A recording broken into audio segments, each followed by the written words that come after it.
Assalamualaikum. Waalaikumsalam. Burger roti warna-warni Betul bang, macam SpongeBob. Ni ada berapa jenis bang color ni? Ini kita ada 6 jenis bang.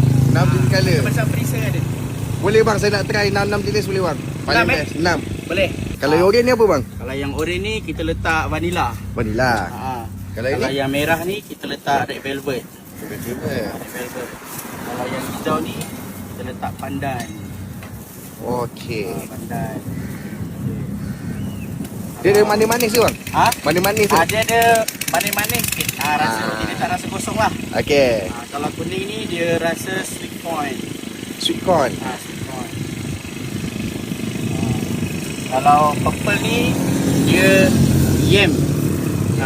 Yam. Yang ini charcoal. Ini dia ada bau smoky sikit lah. Okey. Buat sendiri ke bang semua? Ni kita buat sendiri, kilang kami di Farma Benut, Pontian. Oh okey.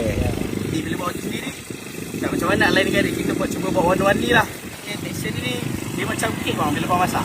Oh ya. Yeah. Lepas tu nanti kalau yang pelanggan yang beli kat sini daripada kalau tengah masak ni dia bau wangi.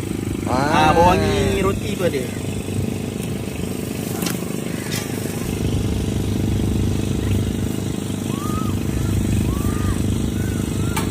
Patty pun kami buat sendiri. Buat sendiri juga Tebal dan juicy. Daging dia banyak Ini Hong Kong burger. Hong Kong burger. Steak bay. Steak bay. Smoking bay. Korean spicy. Chicken grill. Ini nama dia Mexico burger. Apa tu?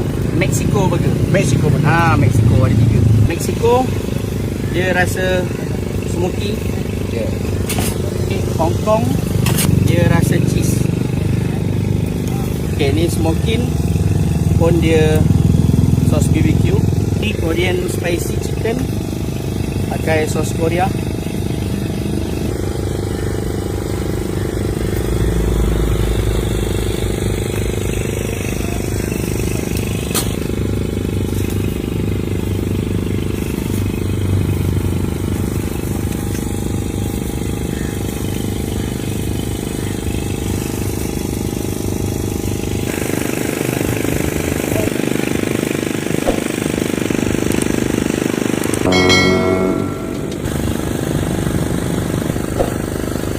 Okey, boleh dapatkan Burger Bay di Burger Bay Benut, Burger Bay Bakar Batu dan juga Burger Bay The Kolong JB.